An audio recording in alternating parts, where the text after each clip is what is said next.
à tous et bienvenue sur Les Azaventures, le podcast de voyage intérieur et extérieur d'une femme qui voyage seule.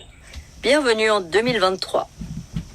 Et puisqu'on a changé d'année, avant de commencer ce podcast, j'aimerais vous souhaiter une merveilleuse nouvelle année, pleine d'amour, de santé, de joie et des azaventures. J'en profite aussi pour remercier infiniment du fond du cœur les personnes qui suivent ce podcast et surtout ceux qui ont fait des dons. Maintenant que les vœux et remerciements sont faits, passons au vif du sujet. Le bilan 2022, qui va se dérouler en deux parties. La première partie, c'est dans le faire et la deuxième, dans l'être. Alors, commençons avec la première. L'année 2022 a démarré sur les chapeaux de roue, puisque j'étais à Boracay et c'est au mois de janvier 22 que j'ai gagné ma première place en kitesurf. Des bons moments passés à Boracay, rencontre de plein de monde. Même si c'était un peu touristique, l'endroit était sympathique. Et au mois de mars, puisque les pays se sont rouverts, je recommence les croisières sur Manta. 3 semaines entre Boracay et Busuanga avec 3 cours de plongée et 20 plongées en actif.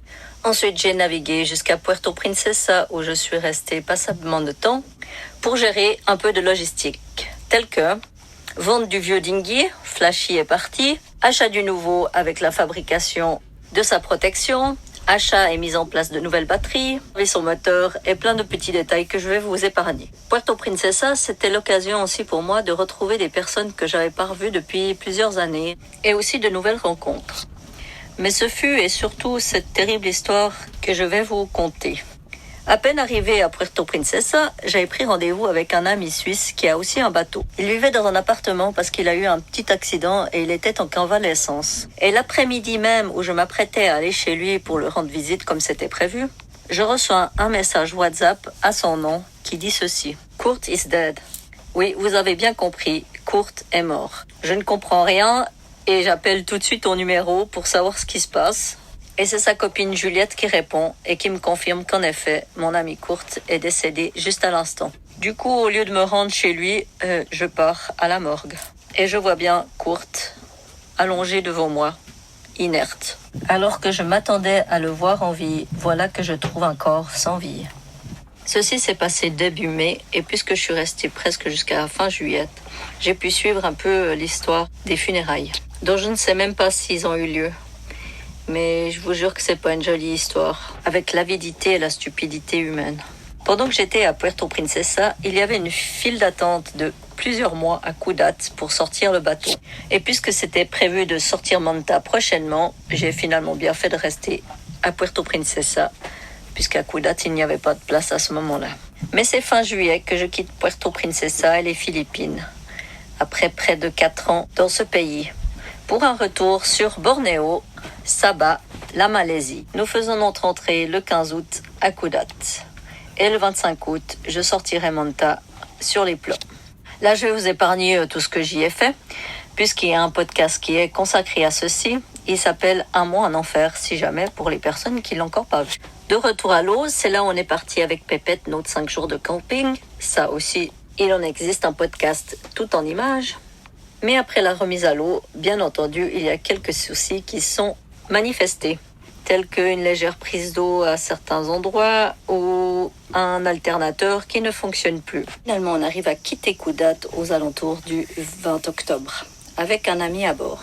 Direction Kota Kinabalu, la capitale de Sabah, la plus grande ville de l'État, où je devrais retrouver mes parents à la fin de ce mois. Et c'est sur ce trajet que le gros problème arrive. J'ai perdu mon hélice. Oui, vous avez bien entendu, j'ai perdu mon hélice. Enfin, l'hélice de Manta, on se comprend. Après une première jour de navigation où tout s'est bien passé, on a fait 50 miles. On s'ancre à un endroit pour y passer la nuit. Déjà là, quand je me suis ancrée et j'ai fait la marche arrière pour planter mon ancre, il me semble qu'il y avait quelque chose de bizarre. Mais mon pote a dit que c'était les courants et que tout allait bien, alors je me suis pas posé plus de questions. Mais c'est le lendemain que l'on remarque que finalement, en fait, on n'a plus d'hélice. Alors forcément qu'on l'a perdu dans l'environnement de notre ancrage, mais va savoir où. Et j'ai beau avoir le tracking de notre arrivée, nous avons fait des recherches en long et en large sous l'eau avec une visibilité de 10 cm.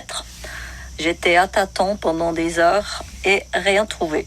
Alors, quelle solution s'offre à nous? Parce que même si je la retrouve, je n'ai plus le boulon pour l'accrocher, donc je pourrais même pas la remettre. Il n'y a pas de vent annoncé et dans quelques jours, on aura le vent contre nous. Donc, il faut trouver une solution. Puisque j'ai vendu mon annexe en Philippines, avec le moteur, j'ai beau avoir la nouvelle annexe qui est là, mais j'ai pas le nouveau moteur qui m'attend à la marina de Kota Kinabalu. Et là, heureusement, je connais quelqu'un qui peut m'aider, qui a accès à la marina, qui peut prendre mon moteur, une chier de litres d'essence et m'amener tout ça. Donc avec mon ami, on doit ramer jusqu'à la plage avec notre annexe contre les courants de la rivière. Ce n'était pas facile, mais on est arrivé et on a retrouvé mon ami sur la plage et on a chargé l'annexe. C'est pas vraiment ce que j'avais pensé comme inauguration de ma nouvelle annexe, mais voilà, pas le choix.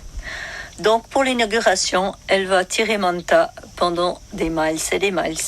Sur 50 miles exactement, l'annexe était attachée côté bâbord de Manta et c'est ainsi qu'elle tirait Manta à 3,5 nœuds. Cela nous a pris 3 jours pour arriver à la marina de Kota Kinabalu et nous y voilà. 4 jours avant que mes parents arrivent. J'ai 4 jours pour trouver une nouvelle hélice. C'est ainsi que j'ai appris à calculer tous les paramètres à prendre en considération pour savoir quelle hélice Manta a besoin. Une fois qu'on a le type, faut-il encore trouver l'hélice? Avec toutes mes recherches, sud-est asiatique, on oublie. Et finalement, ça sera à Stens en Suisse que je trouve quelqu'un qui peut m'aider. Un grand professionnel qui envoie hélice, clavette, boulon, rondelles 2 jours avant que mes parents partent. Et les voilà avec du poids supplémentaire dans les bagages. Le 30 octobre, les voilà qui arrivent sur le sol malaisien à Bornéo. Cela fait plus de 3 ans qu'on s'est pas revus, le plus longtemps depuis que je vis sur cette terre. Après de bonnes retrouvailles, il me faut installer cette hélice. Et je vous mens pas quand je vous dis que cela m'a pris plus d'1 semaine. Pas facile de remettre une hélice sous l'eau toute seule. Mais ce fut une expérience que je ne souhaite à personne. Et puisque Manta n'était pas prête pour le départ, du coup, on a loué une voiture avec mes parents et on est parti 10 jours dans les terres. Et avec Pépette, bien sûr. Nous sommes allés voir des chutes d'eau, un village culturel, voir le mont Kinabalu de plus proche, qui est la montagne la plus haute de Malaisie, 4100 mètres, voir des plantations de thé, aller au bain thermaux, et bien entendu la visite sauvage luxuriante de la rivière Kinabatangan. Nous n'avons malheureusement pas vu les pygmées éléphants, mais les orang-outans à la vie sauvage et tous les autres singes et plein d'oiseaux. Nous sommes aussi allés à Sipilok, qui est un centre de réhabilitation des orang-outans et des sunbears, les ours qu'on peut trouver sur Bornéo. Ferme des papillons, marche dans les canopies, musée de la fourmi. Nous avons passé par Kudat aussi. Un trip de plus de 1100 km. Pépette a vu du pays, elle s'est bien adaptée à la voiture, mais à la fin, je crois qu'elle en avait un petit peu marre de la voiture. Mais qu'est-ce qu'elle était contente dès qu'elle pouvait nous suivre comme un petit chien. Nous revenons à la marina et Manta est prête à partir. Nous partons le 14 novembre pour 12 jours de vie sur Manta. Avec la visite de l'île de Tiga, où on n'a pas pu accéder aux bains de boue volcaniques au centre de l'île, puisque la nature a pris le dessus. Mais on a pu profiter des beaux fonds marins et de faire un peu de snorkeling. La remontée de 50 km de la rivière de Clias avec Manta pour voir sa vie sauvage. Avec une excursion à terre à Beaufort pour essayer le train local. La visite de l'île de la Boine avec ses plages, ses villages sur pilotis et son histoire. Et un retour à la marina de Kota Kinabalu. Plus de 200 miles, presque tout au moteur. Et avec quelques grains qui nous ont surpris et qui nous ont fait déplacer de notre point d'ancrage. Et voilà le mois terminé avec mes parents. Ils repartent et c'est ma copine qui arrive pour 1 semaine à bord de Manta. On part sur le nord afin qu'elle puisse découvrir quelque chose de différent puisqu'elle a tout fait ce qu'on a fait avec mes parents il y a 5 ans en arrière. Nous avons fait les visites des baies de Ambon et Usukan et parti sur Montanani. Mais ceci nous a pas réussi. Malgré qu'on a eu un bon vent pour y aller, la première soirée, on se fait attaquer par les mouches de sable sur la plage. pour vous dire que notre ginger beer fut très vite bu. Le lendemain, alors que ça aurait dû être un dimanche tranquille, selon la météo qui n'annonçait aucun vent, donc ça aurait été parfait pour aller faire un peu de snorkeling. Mais le destin en a décidé autrement. À 7 heures du matin, je me fais réveiller par une grosse houle. Le vent s'est levé et bien sûr, de notre côté, où on n'est pas protégé. Il n'y a pas loin de 15 nœuds et la houle qui grandit et grandit. Alors je décide de partir. Mais voilà que la chaîne est emmêlée dans une patate de corail. Impossible de la décoincer en apnée à 10 mètres de fond. Alors on va le faire au moteur. Je la barre à mon ami et moi je m'occupe de la chaîne en la guidant.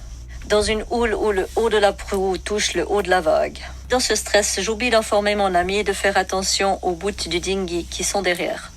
Et ce qui devait arriver arriva, les bouts se sont mêlés dans l'hélice. L'ancre n'est toujours pas levée, alors je saute à l'eau et je démêle tout ça. Mais quand on dit la chaîne des problèmes, en voilà un autre. L'arbre d'hélice est sorti du moteur avec la pression du dinghy et les vagues. J'essaie de la remettre avec le marteau en tapant dessus, mais c'est un doigt qui y passe. La houle est tellement grosse que c'est pas possible de le faire sans se blesser. Ça devient trop dangereux et j'abandonne. Dans le positif, notre chaîne était décoincée. Donc je la repose correctement et on va attendre que la houle se calme. Des heures d'attente, mais finalement je ne tiens plus. Je prends la bouteille, le marteau et je vais taper sur mon hélice. C'est bon, elle est rentrée très facilement. J'avais des craintes que ce soit plus dur. J'ai réalisé que les vis qui tenaient l'arbre de lisse n'étaient pas serrées correctement. C'est bon, on peut partir de là et se trouver un autre ancrage. Mais les bons ancrages à Montanadi, c'est difficile. Alors finalement, on décide de retourner dans notre baie d'origine. Tous les jours durant cette semaine, on a fait des sports différents, tels que snorkeling, badminton, marche, paddle, apnée, voile et volley. Et même une première navigation de nuit pour mon ami. 120 miles en tout, et c'est ces 120 miles qui m'ont fait passer les 18 000 miles avec Manta. Mais dans l'excitation et tous nos problèmes, on a oublié de le fêter. Quoique la bonne chasse avec les spätzli maison mangés lors de notre dernier repas, à moins que ça soit notre soirée karaoké de la veille. Enfin, c'est pas tout. Et le temps passe, et mon ami doit repartir. Et me voici à nouveau seul dans la marina de Keke. Ah non, il y a Pépette. Parlons-en de Pépette. Donc, vu que j'ai fait plusieurs allers-retours dans cette marina, la première fois, j'étais toujours à la même place, qui était sur un ponton où il y avait plein de chats. Enfin, principalement 2, qui sont venus chacun leur tour à bord, pisser et chier partout. Sympa. Du coup, pour ma dernière venue, j'avais prévu le coup et j'ai changé de ponton. Mais à peine quelques heures arrivée dans la marina, voilà Pépette qui débarque, toute mouillée. Eh oui, elle a passé à l'eau. Je ne sais pas comment, et surtout je ne sais pas comment elle est remontée. Les pontons sont tellement hauts, je ne sais pas où c'est arrivé, mais je suis fière d'elle qu'elle a pu remonter. Surtout que la marina est infestée de varans, et apparemment il y a même un crocodile. Mais plus de peur que de mal, finalement tout va bien. Et par la suite, les 3 prochaines semaines qu'on a passées dans la marina, je n'ai pas revu les autres chats. Par contre, ils doivent avoir refilé quelque chose à Pépette, parce que maintenant elle a des champignons sous le menton. Il m'est aussi arrivé une zazaventure dans cette marina. J'ai acheté une nouvelle chaîne qu'on a déchargée du bateau qui me l'a livrée avec mon ami et mis sur un trolley. Un chariot pour ceux qui comprennent pas l'anglais. J'avais donné mes ancres et mon ancienne chaîne à galvaniser et le tout se trouvait sur le chariot. Après avoir reconstruit et repeint l'avant de Manta, il était l'heure de remettre tout à bord. Job que j'avais laissé pour une fin de journée. Me voilà prête sur Manta à tirer ma chaîne qui est sur le chariot qui est devant Manta. Je tire à peine 1 mètre que le chariot commence à avancer et hop, tout passe à l'eau. 150 kilos de chaîne, une ancre de 15 kilos et un chariot qui fait son poids. Il me reste juste un bout de chaîne dans la main. Il me faudra quand même une bouteille plongée et puis 2 à 3 heures pour tout remonter. Dans 8 mètres de fond, tout boueux où on ne voit rien du tout. Tout à tâtons pour retrouver ancre, chaîne et chariot. Un exemple typique de ce qui peut arriver quand on est seul et on en a marre de demander de l'aide. Donc vous l'avez compris, jusqu'à la fin de l'année, je suis restée dans cette marina à régler les derniers problèmes de Manta. Enfin, essayez, puisqu'ils ne sont pas tous réglés. Et à ce jour, il me reste 3 problèmes principaux, qui sont, on va les dire dans l'ordre de gravité. Donc le moins grave, c'est mon tank à eau flexible qui n'arrête pas de fuir. Le deuxième, mon moteur qui fait des mauvaises vibrations à un certain moment donné. Et le plus important, c'est que j'ai pas d'autopilote parce que j'attends une pièce depuis plus d'1 mois. Eh oui, cette pièce, ça fait 1 mois qu'elle est à Kuala Lumpur, arrivée du Danemark. Et elle n'est pas encore arrivée. 1 mois que je me bats contre la compagnie UPS qui, ici au Malaisie, n'est vraiment pas professionnelle. Et qui m'a pompé une grande énergie. Enfin, j'espère la recevoir cette semaine. Voilà donc ce que j'ai fait en 2022. Et maintenant, passons à l'être.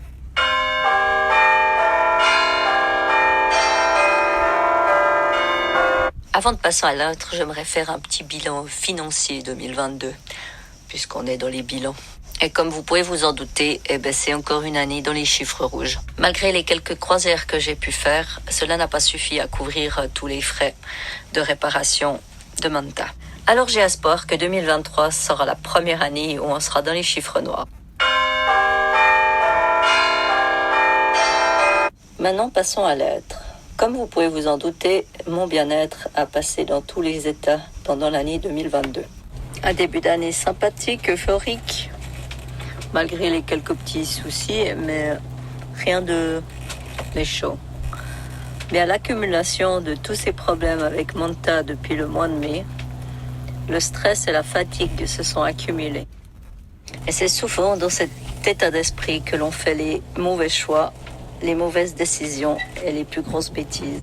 Alors si au niveau physique, l'année 2022, à part un petit peu de fatigue, a été très bonne, au niveau mental, on ne peut pas dire la même chose. Oui, j'ai craqué à multiples reprises,